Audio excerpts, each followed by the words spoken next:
Hello everyone, and today's video is about Section 8 of Arbitration Conciliation Act 1996. Without wasting time, चलिए हम video start करते हैं। तो section 8 हमारा क्या बोलता है? सेक्शन 8 हमारा बोलता है power of court to refer parties to arbitration where there is an arbitration agreement. हमारे कोर्ट के पास ये पावर है कि वो पार्टीज को रेफर कर सके आर्बिट्रेशन के प्रोसीजर के लिए, अगर उन दोनों पार्टीज के बीच में आर्बिट्रेशन एग्रीमेंट हुआ है।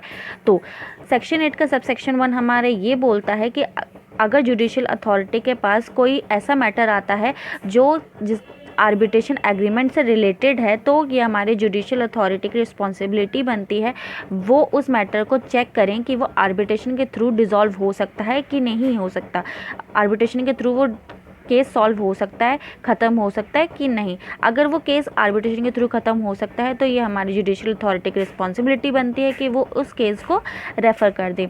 बट एक बात का ध्यान रखें, पार्टीज़ तभी अप्लाई कर सकती हैं आर्बिट्रेशन के प्रोसीजर के लिए अगर उन्होंने अपनी फ़र्स्ट स्टेटमेंट नहीं दी। अगर उन्होंने अपनी फ़र्स्ट स्टेटमेंट देने से पहले उन्हें ये आर्बिट्रेशन के लिए अप्लाई करना होता है। अब इसका हमारा सबसेक्शन 2 हमारा क्या बोलता है? The application refer to in subsection 1 shall not be entertain.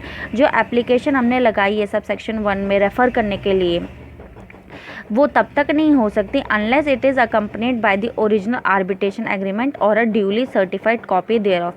अब हमारे जुडिशियल अथॉरिटी को भी तो कोई प्रूफ चाहिए कि इन दोनों के बीच में कोई आर्बिट्रेशन एग्रीमेंट हुआ है।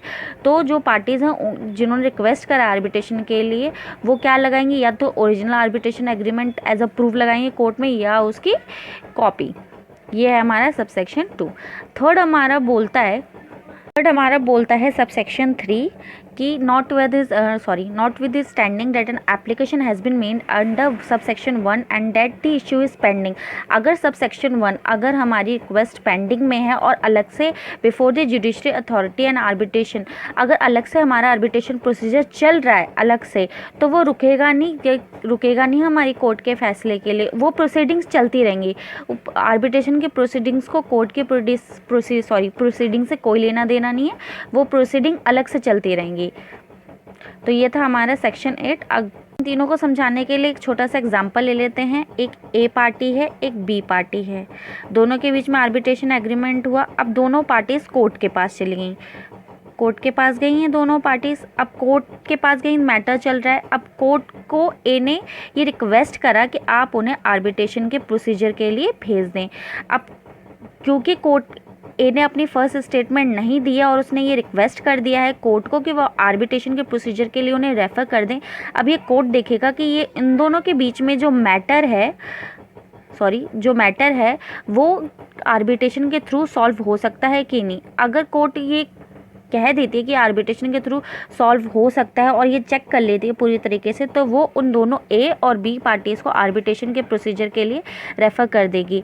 अब हमारा सबसेक्शन 2 मैंने आपको बताया होगा। अब यहाँ पे ए और बी को कोर्ट को क्या दिखाना होगा? प्रूफ कि उन दोनों के बीच में आर्बिट्रेशन एग्रीमेंट हुआ है। अब यहाँ पे और बी अपने आर्बिट्रेशन की ओरिजिनल आर्बिट्रेशन एग्रीमेंट दिखाएंगे या फिर कॉपी दिखाएंगे। अब क्या है, अब या फिर थर्ड पॉइंट जो सबसेक्शन हमने थर्ड में पढ़ा, ये भी हो सकता है कि ए और बी का मैटर यहाँ पे चल रहा है और अलग से उन दोनों की यहाँ पे ए और बी की अलग से प्रोसीडिंग्स चल रही है और उनका अलग से आर्बिट्रेशन का प्रोसीजर चल रहा है। यहाँ पे ए ने रिक्वेस्ट करा हुआ है कि वो आर्बिट्रेशन के लिए भेज दें, पर यहाँ पे उनका क्या है, ये पेंडिंग में पड़ा हुआ है, अभी कोई सुनवाई नहीं हो रही। तो ए और बी की जो आर्बिट्रेशन प्रोसीडिंग चल रही हैं वो चलती रहेंगी बिना रुके। कोर्ट की प्रोसीडिंग और आर्बिट्रेशन की प्रोसीडिंग अलग होती है, उनका आपस में कनेक्शन होता है, पर ये नहीं होता कि अगर कोर्ट की प्रोसीडिंग्स में कोई पेंडिंग चल रहा है उसकी वजह से आर्बिट्रेशन की प्रोसीडिंग्स भी रुक जाएं। तो यहीं पे आगे होता है हमारा ये टॉपिक ख़त्म। अगर आपको ये टॉपिक क्लियर हो गया हो तो प्लीज़ मुझे कमेंट सेक्शन में बताएं। अगर आपको फिर भी डाउट हो तो भी मुझे कमेंट सेक्शन में बताएं। अगर आपको इसके नोट्स चाहिए PDF फॉर्म में तो आप मुझे मेल भी कर सकते हैं। Thank you.